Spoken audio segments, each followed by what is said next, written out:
Hi,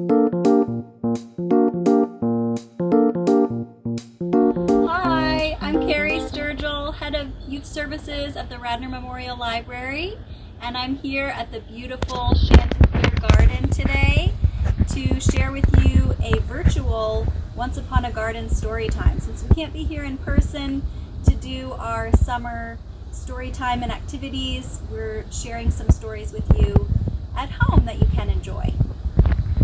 So first I would like to share with you one short poem from this collection, which is called The Tree That Time Built. And it has a selection of poems about nature and imagination, selected by Marianne Hoberman.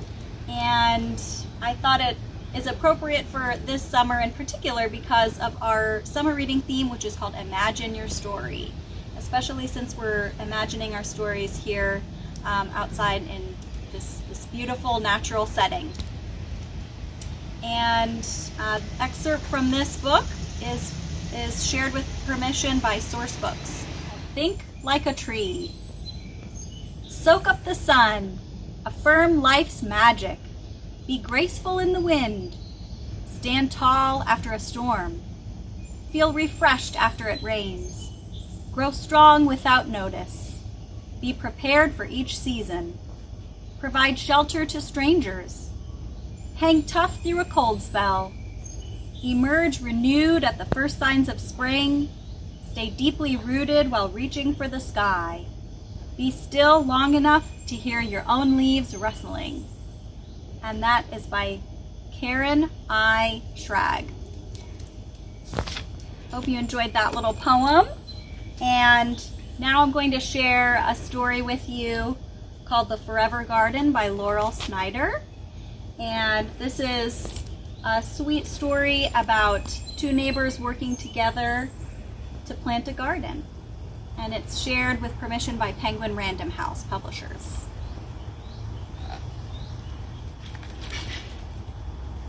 In sunshine and shower, in darkness and wind, Honey tends her garden. Honey's knees are always muddy.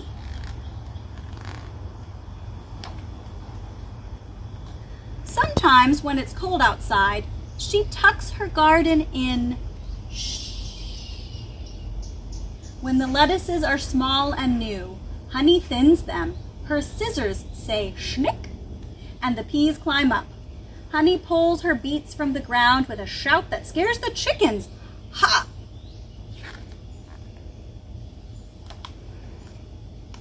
Honey sings to the kale.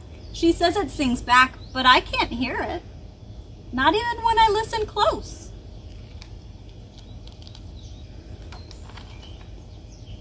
I hang on the fence in the mornings. Honey feeds me tiny carrots washed under the pump, yellow tomatoes the size of marbles. They taste like sunshine. When it rains, I watch from the window. Sometimes Mom sends me to Honey for an egg to bake with.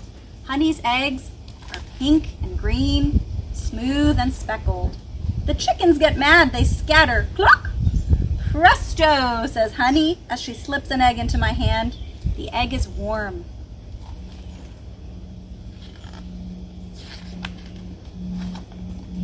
Each Friday night, I ask Honey to dinner. She brings bouquets of funny things, squash blossoms, rosemary, raspberries on a prickle branch. Nothing matches, but everything fits, and the table smells like a meadow. On nice nights, Honey eats in her garden. Beans and salad, a jug of water from the pump tinkling cold. When the fireflies come out, I go over for dessert. Honey always has a cookie. I have 2 or 3.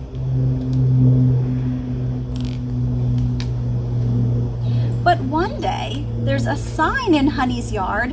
Angry letters shout, "For sale." What's up, I ask. Honey peers at the sky. Rain, maybe? No, I mean, are you moving? Honey stares at the garden. Yes, she says, my mother is sick. She needs me. Oh, I say, I'm sorry. Me too. I kneel down, My knees get muddy, just like Honey's. The next day, I lie under the sunflowers and watch Honey plant strawberries. Chickens doze, a bee buzzes. You know, there might be wasps where you're moving to, I warn her. Or tornadoes. Honey turns to me and smiles. I'll miss you too, she says. I touch a strawberry leaf, dark and glossy. It trembles. We walk to the porch for a cool glass of water. When will the berries be ready? I ask. Next summer, says Honey. But then you won't be here to eat them. Honey takes off her gloves. Nope, she says, but someone will. That's not fair, I say. It's your garden. This garden isn't really mine, says Honey. It belongs to everyone. But you did all the work, I say. Honey shakes her head. I didn't plant the grapes. I only ate them. Then who did? Honey shrugs. No way to know, but that's just fine. The new folks will enjoy these strawberries the way I enjoyed the grapes. And if they add something, the garden will keep going, maybe forever. The next day, I ask to plant a tree. Apples are my favorite. We dig and dig. I get blisters. But when we're finished, Honey says the tree will last a long, long time. Like a person, she tells me, but with flowers. I make a sign so people will know. Honey and Laurel's tree, it says. And then, time to say goodbye.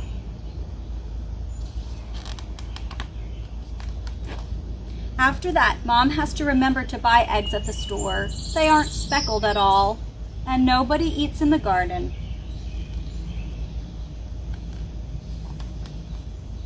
But one day, there are new people at Honey's. Lots of people. Little people.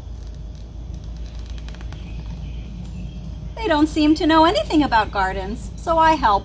Each day I slip over the fence to check on things. I weed the rows. I say hi to my tree. Sometimes I sing to the kale. And you know what? When the world is very quiet, if I close my eyes, I can almost hear it singing back. And that's the end.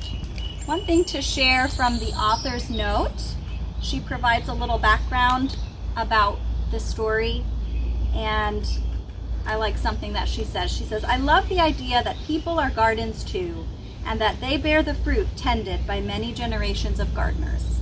Hope you guys enjoyed our story today, and enjoy a beautiful day. If you're interested in checking out Chanticleer Garden and visiting, you can find out more information at their website.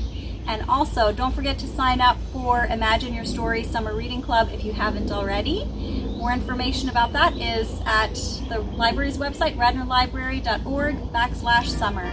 Bye!